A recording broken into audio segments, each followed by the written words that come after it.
Hey, good morning, everyone. I think it's still morning, right? Yes, sir. My name is Ben Tin. Last name spelled Tien.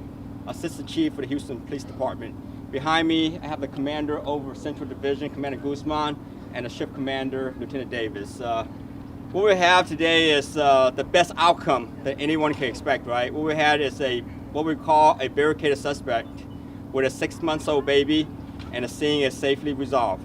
So with that said, we'll go into some details. At approximately 7:47 a.m. this morning, our officer got dispatched to a family violence call.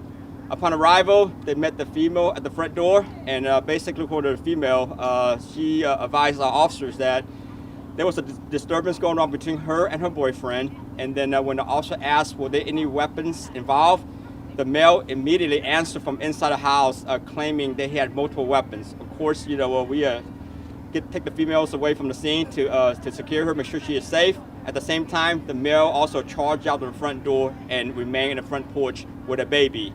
At the same time, the male also held multiple knives, to his throat, threatened to harm himself. Now, the deal is he had multiple knives, threatened to harm himself, and in his immediate wingspan, there was a baby, a 6-month-old baby. And of course, our patrol officer, they did an exceptional job. They are, because of their professionalism, how they set the stage from the beginning, that's what led to such a great outcome. So they begin negotiating, but as the negotiation continued, it seems like the male is pretty adamant that he was not going to give up. So with that said, the SWAT team is summoned to the scene along with a hostage negotiation team. After a lengthy negotiation, the male seems to still remain pretty persistent that he's not going to give up. At the same time, as we begin to calm him down, he also cycled back up and get a little more agitated. When he get a little more agitated, and we saw opportunity, a small window of opportunity. As such, a sanctity of life is the most important thing to us, right? Especially, not just the consumer, the male himself, but also the baby. So when we saw that small window, we began to deploy our less lethal.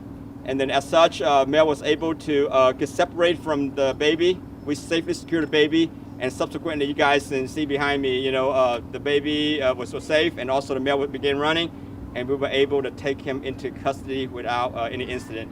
And I'm not sure I mentioned the location again. The location we got dispatched to is an 800 block of Skyline Vista.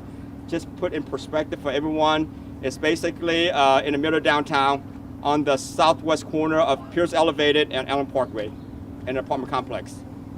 Are there any questions? So did he actually have the baby in his hand? So the baby was actually in the car seat within his wingspan, like immediate reach.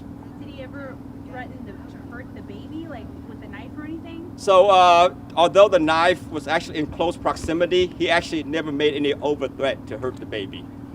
But I know you guys got asked about relationship. What we know so far is it is a boyfriend, girlfriend, common law, and it is their baby, and the baby is 6 months old.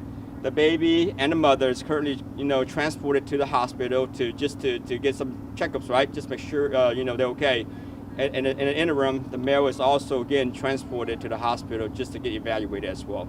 Do you know what the initial fight was about? That's going to be part of the investigation. I can only imagine some sort of family disturbance that lead up to that, right?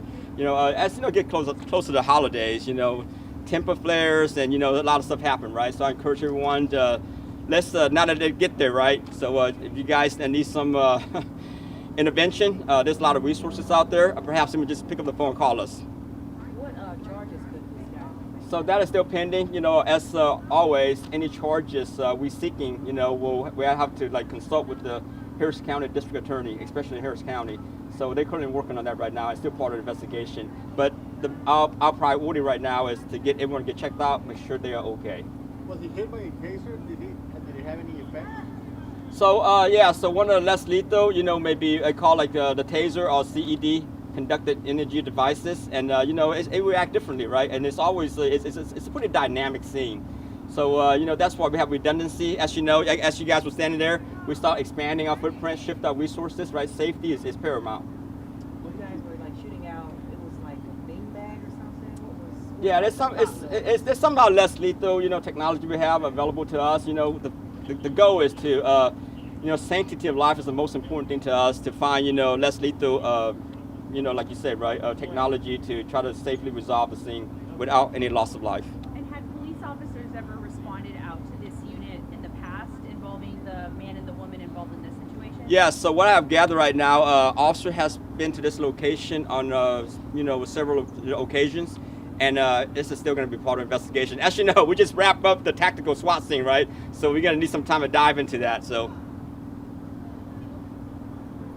Were there any other children in the home? No, that was the only child, 6 months old, male. Well, thank you for your time. Happy holidays.